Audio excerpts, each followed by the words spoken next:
Good morning and welcome to Connect MKE. I'm your host, Andrea Williams. Today we'll discuss institutional racism, also referred to as systemic racism. It's a form of racism that's embedded in the laws and regulation of a society or an organization. It manifests as discrimination in areas such as criminal justice, employment, housing, healthcare, education, and political representation. Walter Lanier has had numerous roles in Milwaukee, but most of all, he has been a role model. He is a pastor, community leader, educator, lawyer, husband, and dad who will soon begin a new journey in his career to help change the narrative for many who call Milwaukee home. How are you, Pastor Lanier? I am doing very well. Thank you for having me. It's good to be here.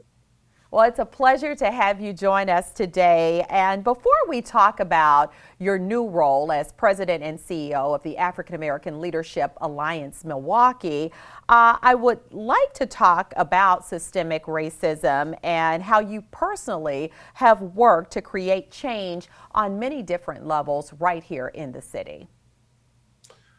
That's actually a long journey. Now that I think about it, I came back from law school in 1995, worked for a judge for a year in the Eastern District. We dealt with discrimination cases there, worked for a large law firm for about 3 years, and then had my own practice. In 1999 to about 2002, I was a constitutional law teacher at UWM, teaching in essence what might have been considered critical race theory. And so teaching about legal historical process, about social justice, about reframing narratives. And so that was a part of my journey.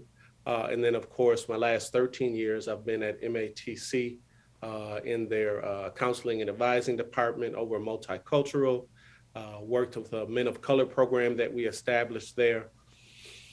And a lot of other places. A lot of the work I do is about system change and breaking down systems of oppression, policies, procedures. MICA, Milwaukee Inner City Congregations Allied for Hope. I've been with that organization for over 5 years, the last 3 or 4, as the chair of the Religious Leaders Caucus. It pushes for social justice and social change. So it is really an important embedded part of my being to push for change. Yeah, and that's what makes you the perfect guest as we talk about this subject today.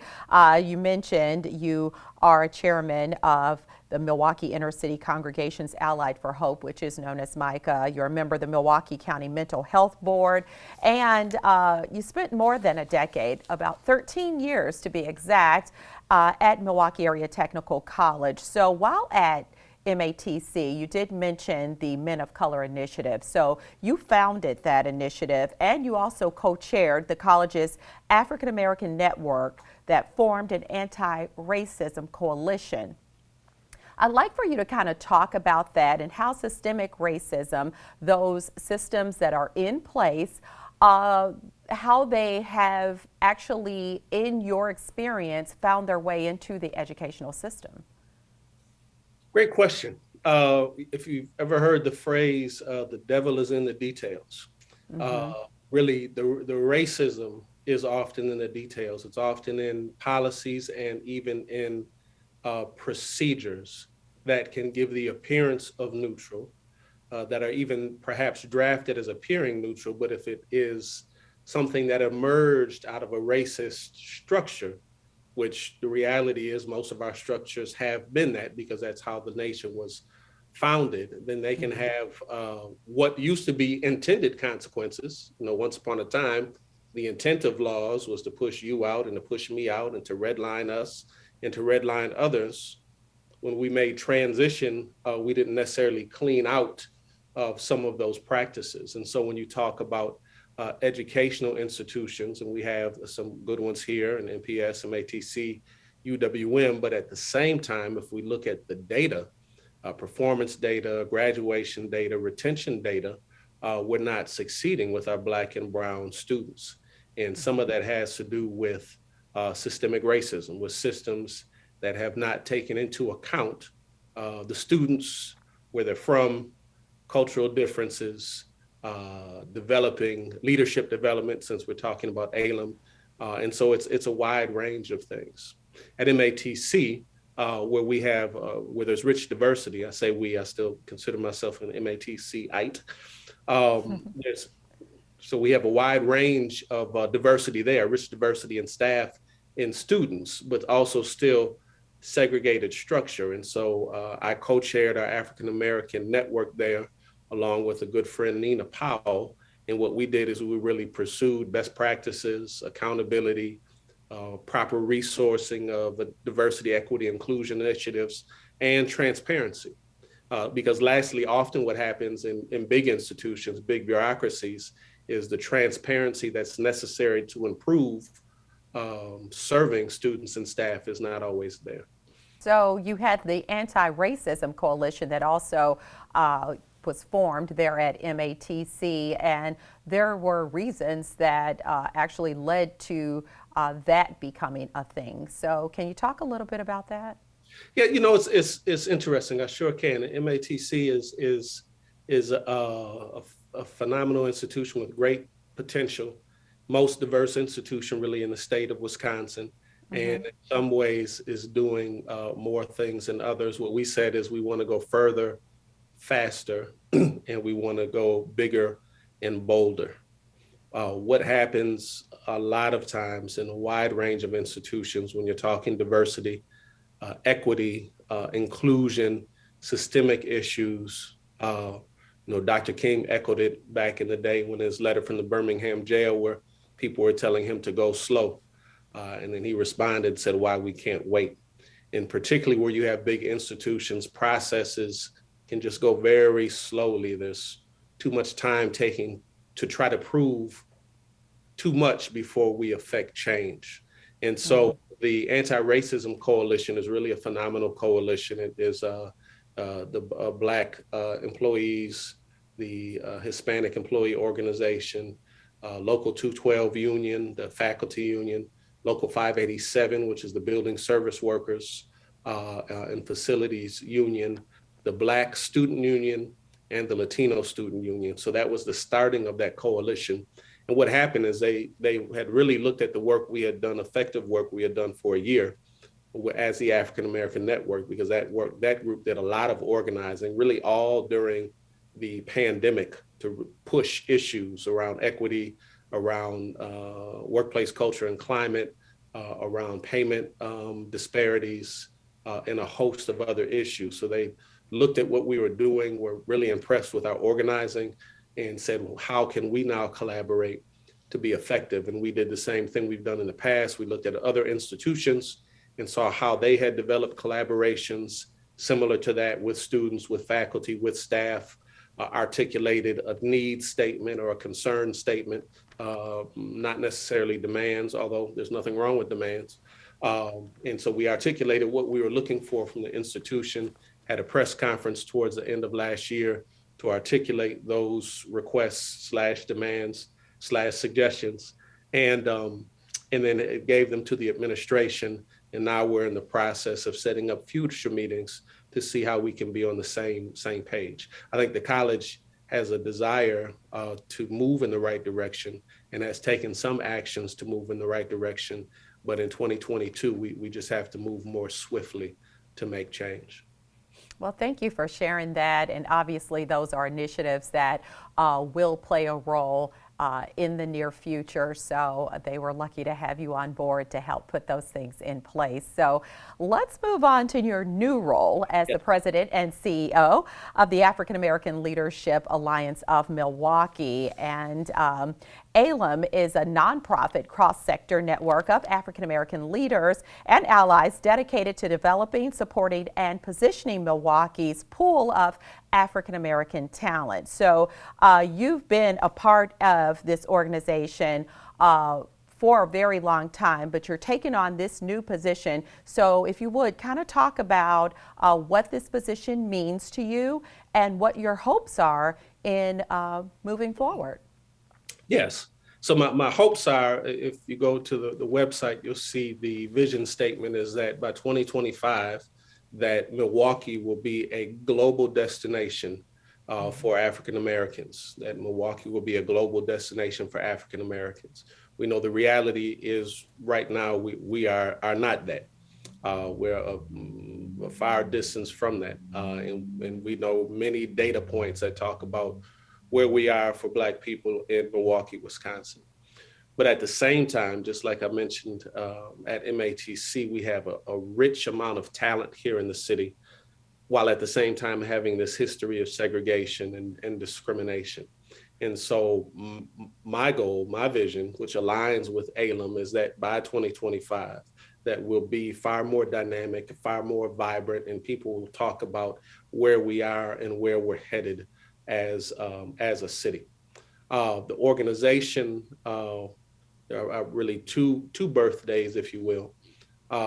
In 2017, a group of about 80 or so Black leaders and allies, I think the number is 81, 2017 met over a 3-day period, did what's called a strategic actioning session, where we sat and looked at data, looked at reports, looked at the good, the bad, the ugly, did a SWOT analysis, envisioned what Milwaukee could be, shared concerns. Some people even shared, some tears. So it was a very authentic, transparent, relationship building, action-oriented 3-day process. Now, we know in Milwaukee, we've had things like this before. We can find stacks of reports around the city reporting on what Milwaukee is, and we didn't want that to end up just another report on the shelf. So winding down that process, the question was, what next? And from that point in time, there were some meetings, some conversations, and what emerged was to create an institution. And it took some time to do that, and that's what is manifest now in AALAM, the African American Leadership Alliance, Milwaukee. So that was really birthed out of that 2017 moment.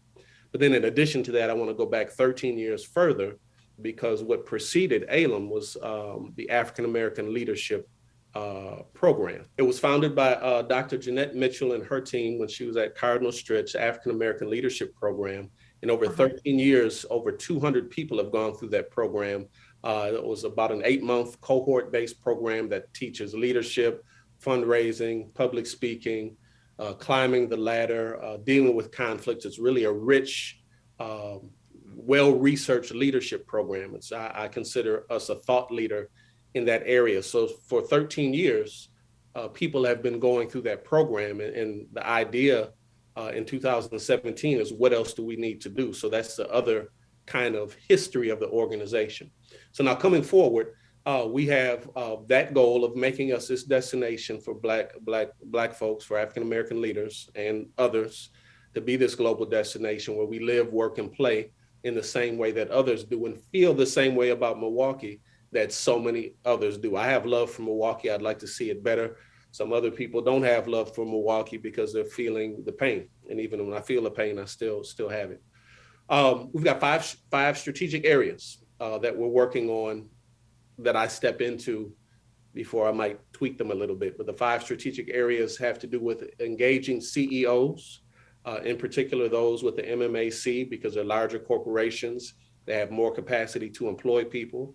And the MMAC has, Milwaukee Metropolitan Association of Commerce, has already made a commitment to increase the ranks of Black managers in their companies. About 120 companies have made that commitment. So our task is to engage with them and other CEOs to make sure that they maintain their accountability and that they're identifying the issues that are specific to Black Milwaukee.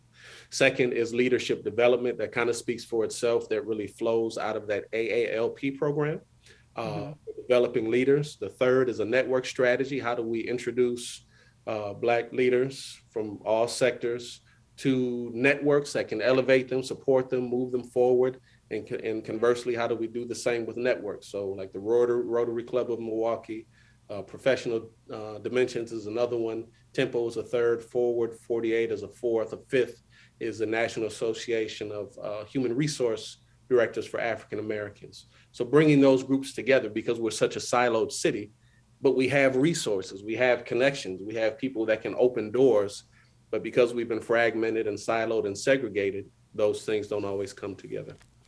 Yeah. So as we wrap up, there are a lot of people who are watching who may not know that Your father is legendary Milwaukee Buck, Bob Lanier, and you guys moved here from Detroit.